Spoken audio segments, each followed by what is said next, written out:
Hi guys, it's Nicole, and today I'm going to be working on sketch number 5 from the 6x6 sketch bundle that Allison Davis put out. If you guys are current subscribers to my channel, you kind of know what I'm talking about. If you don't, I'll post a link below to where you can find the sketches. Basically, she released a sketch bundle, and then if you purchase the sketch bundle before a specific date, and I want to say it was the end of May, you were entered into a Facebook group, and there's sort of, I want to say like 1,000 of us that are kind of working along with the sketches. And then I'm pretty sure she's already made all her layouts, and what she's doing is she is sort of explaining modifications that she did to her layout. She's providing extra PDFs for almost like modifications to the sketches so that you can print them out as well, and just kind of offering up tips and advice along the way. Now, when I had matched up photos and papers to the first 5 sketches, this specific sketch was my favorite. However, it's probably my least favorite layout out of all 5 that I've done so far. And I'm kind of just, I don't know if I'm in just a funk, or it just didn't turn out the way that I kind of pictured it in my mind, or sort of what went wrong. Well, there's nothing wrong with it. It's more of just, I think it just didn't end up going, I guess, where I kind of wanted it to go. And I've had this happen before in doing these sketch bundles before too, where maybe if I had done different photos in a different 6x6 pad, the sketch would have turned out completely different. I may have liked the page a lot better. I'm just kind of settled into it's done. These photos are now in my album instead of being on my computer.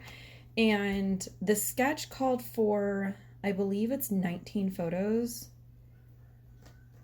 And I've got 9 on the left and 9 on the right. So I have 18 instead of 19. And most of the time when I do modifications, I end up with more photos instead of less. However, I think I ran into where I just didn't either have a 19th photo that I wanted to include, or one of the photos that I did want to include wouldn't have been able to have been cropped into a square. So my solution was to just omit one of the 3x3s and add another 6x3. So I'm pretty sure on the sketch she only has 4 photos that are 6x3, and I have 5 on mine. So hopefully that's not too confusing. But I did just kind of want to say that I guess for me, it has happened before where I will pull a sketch and I'm super excited about the sketch, and the sketch is inspiring and I'm excited to work with that sketch. And then my end result is sort of not as exciting as I was hoping it to be, I guess. And I'm totally okay with that, because that's sort of what's fun about this hobby. Is this might not be my specific favorite layout, but there might be a handful of you guys that watch my videos and, you know, follow my layouts and stuff, and this might be a favorite of yours, whereas one that I love you might not like as much. So just throwing that out there. So I think what took the longest and sort of what I was struggling with was I wanted to kind of have what I had done on, I want to say sketch number 3, where I've got like a detailed sort of focal 6x6 piece where I was going to have my title and my journaling and stuff like that. And on the actual sketch, Allison had showed the title spanning the gutter of the 2 pages. I personally don't like to do that.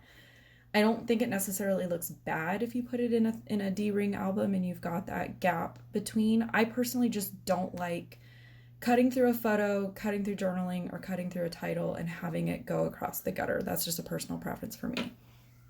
So my solution was to sort of keep everything contained within one 6x6 paper, and then just kind of shift it over to the left side of where the two 12x12s would break apart. And then she had shown journaling strips over on the far right. And now that I'm looking at it, I swapped where the photos in the center of the layout. She's got two hanging out on the left and one on the right. I swapped it again because I was moving things around and that was what was going to fit my layout. I had recently purchased these alphabet balloons, which they're from My Favorite Things. Definitely a learning curve. I personally notice that I have an easier time using the Distress Oxide inks, especially on a new stamp set.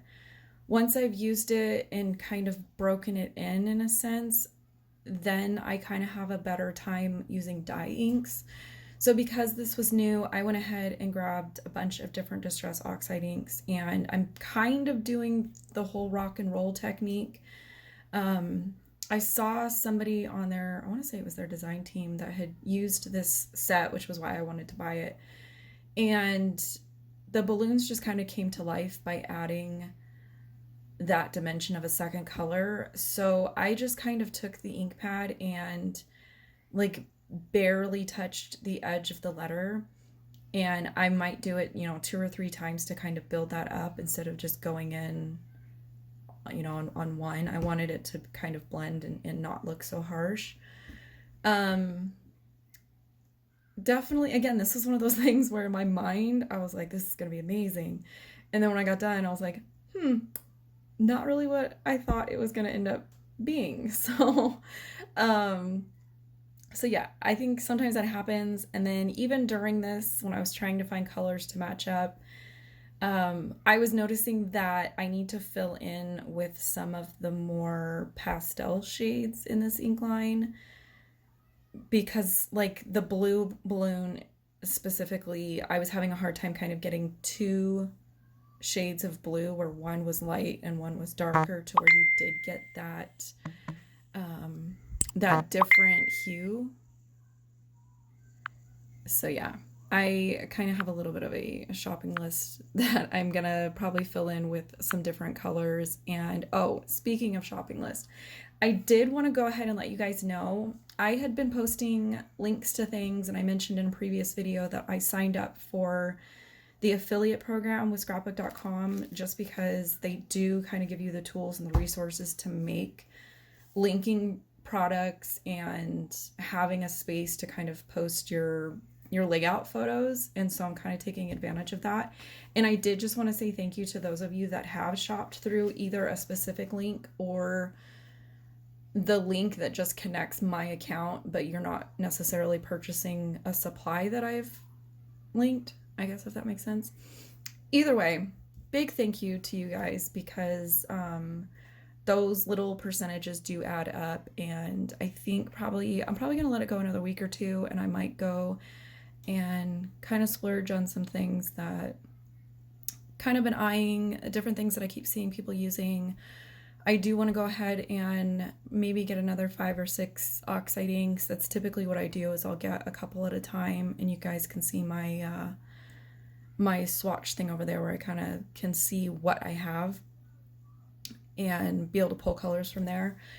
But I am slowly learning kind of how all that stuff works. I can go into the program and I can see like, oh, somebody used my link and there's a transaction notification, but it doesn't really tell me if somebody just used my like main shopping link for scrapbook.com, or if it was somebody saw a specific item that I mentioned and they went and bought that specific item. So I'm not real sure how all that works, or even if it's available to find out how that works.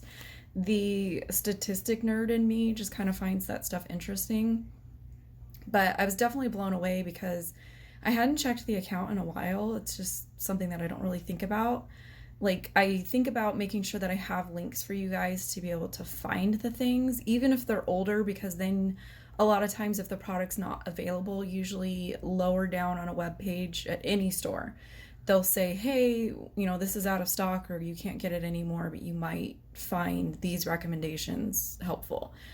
And that's kind of how I shop too, where if somebody recommends something and maybe the paper line by the time I see their video has sold out or it's older, a lot of times they'll recommend one that's similar down below, and I'm like, you know what, I'm gonna order that one because it's similar, and I can kind of do my own thing with it. But I don't really think to go log into that, and I had logged into it and I was like, oh, whoa, like people are actually using the links. But it's a little, not frustrating, but it's just a little like maybe learning curve that I kind of need to figure out, because it does make me interested in, you know, are people clicking on a specific item, or are they just shopping through my link as like a thank you type thing, which again, I totally appreciate, and I thank you guys for doing that. An update on the ad situation on YouTube, which I find funny that I there's people that I follow not in the crafting community on YouTube who, you know, they post ads to their videos thinking like, oh, I'm gonna make it rich. And I told you guys in my update video, like, that is 100% not where I'm at. It's, again, another tool that is provided by some of these companies just to kind of help you out. And let me just tell you guys, I am not getting rich anytime soon from the ads on YouTube, which I knew was going to be the case because I'm not one of these family vlogging channels that has, you know, 1 million subscribers and tens and thousands of views. Like, those are the people that are making some money on YouTube, and good for them. But every once in a while, when I'm replying to comments and I'm kind of on the back end of YouTube, I'll kind of click over there and look at it, and I just kind of giggle because I'm like, ooh, 12 cents. Like, it's just kind of funny. And it's one of those things that, again, I'm gonna let it just sit there. If it ever makes it to, I think it's $100 mark. If it gets to the $100 mark, I'll definitely, you know, cash it out and maybe do just like a fun kind of like shopping / haul type video with you guys, just to kind of say like, hey, you know, my YouTube finally got to the $100 mark. I cashed out and this is what I used it on, which at this point, I don't even know how long that would take. Probably 9 or 10 months is going to be my guess based on where it's at right now. But that was just a fun thing that I thought you guys would be interested in hearing an update on, because I can't remember. I want to say it's probably been 2 months since I posted that like channel update video when I was letting you guys know that ads might be showing up, and to hopefully not freak out. But back to the layout. So again, I'm kind of modifying basically this middle area to just work with what I have. I have mentioned before that paper is probably my favorite product, so I like to see lots of different patterns. Her 6x6 Volume 1 and Volume 2 class, my favorite sketches in there were the ones where you start cutting the paper up into smaller sizes because you get to see a lot more of it. And this sketch, she only depicts 3 full-size 6x6 sheets on the sketch. But again, a sketch is a jumping off point. You don't have to follow that. Like, you could totally fill in that whole space with 1x1s or pretty much any configuration of cutting them down.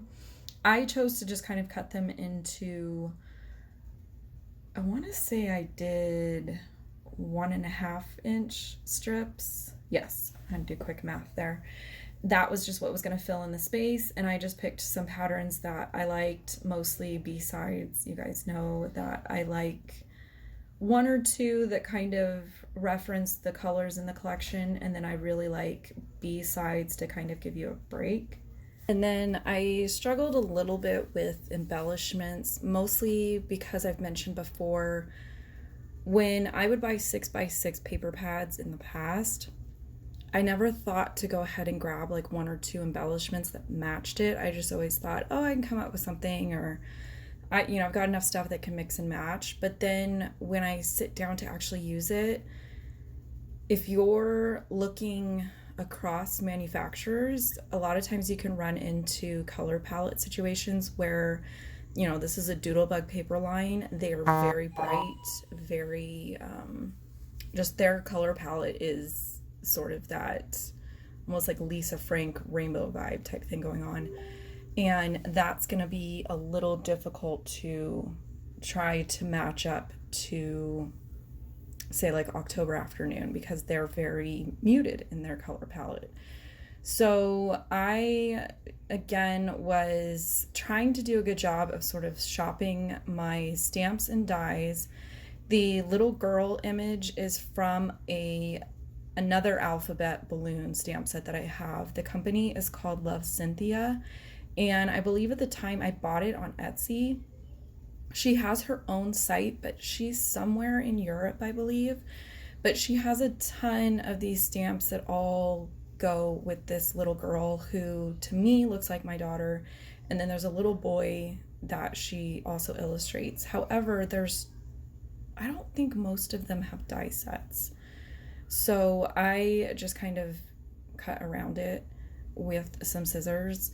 I'm not sure if you can still find her stuff on Etsy. I'll have to look and see. If not, I'll just put a link to her actual shop. I originally thought I was going to use the alphabet balloons, but then I was like, I don't know that I really want to cut all these out. And I liked the bigger size of the balloons in the My Favorite Things set, so I just decided to go ahead and mix them together.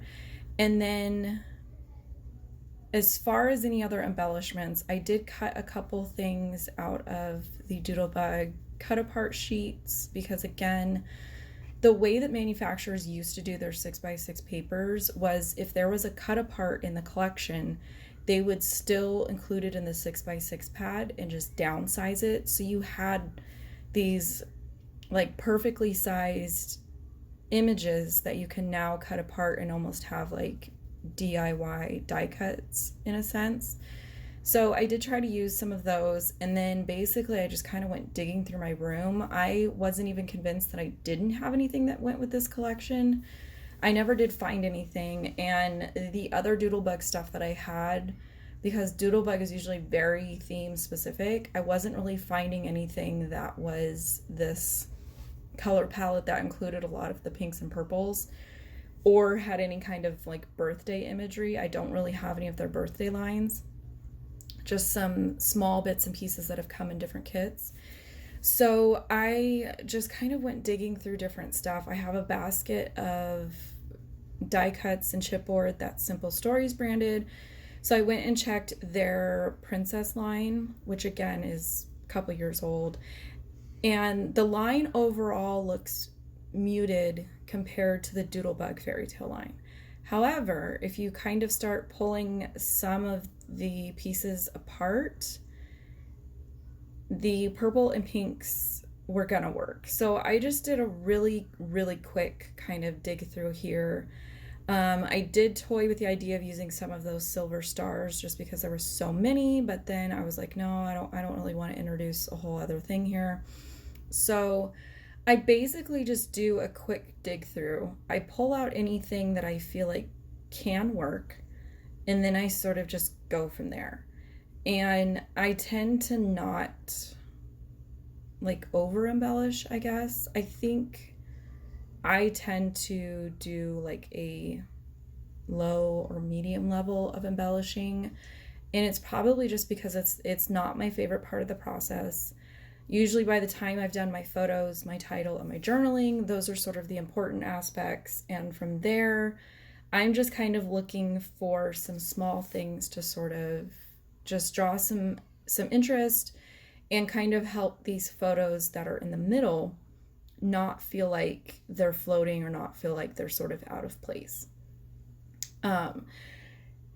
I completely spaced. I meant to take a couple extra embellishments or some of the phrases from the Doodlebug paper and cut them down and put them on some of the photos where there's some open space to kind of bring some of those colors out into the sort of ring of photos, but I just kind of spaced it, and at this point I'm kind of like, nah, it's fine. Like I'm trying to like move on, get through this sort of creative slump, which for me, I just have to keep kind of chugging along, and then eventually it sort of snowballs and I start feeling more into it. I'm hoping that I can kind of get myself back on a better schedule with things, not even just scrapping related, but just home life. But again, with that, I think the struggle with that is just that there's sort of no purpose right now. There's nowhere that you have to be for any reason. So the why behind everything that I do right now is just kind of not there. So at this point, I'm just trying to make sure that we have clean underwear and we're not eating cereal for dinner. Like, so, so I'm trying to just kind of get back into things. And a lot of that is even just coming up here and like replying to comments and matching photos to sketches and just kind of being in here and being sort of around other people in this hobby. So that was pretty much my weird long process. Here's the photos of everything. Again, I'm taking advantage of the gallery feature over at scrapbook.com. So if you want to go and kind of peruse the full image, you can find it there. I'll have it linked below. And again, anything that's still available will be linked below. I will catch you guys in another video soon.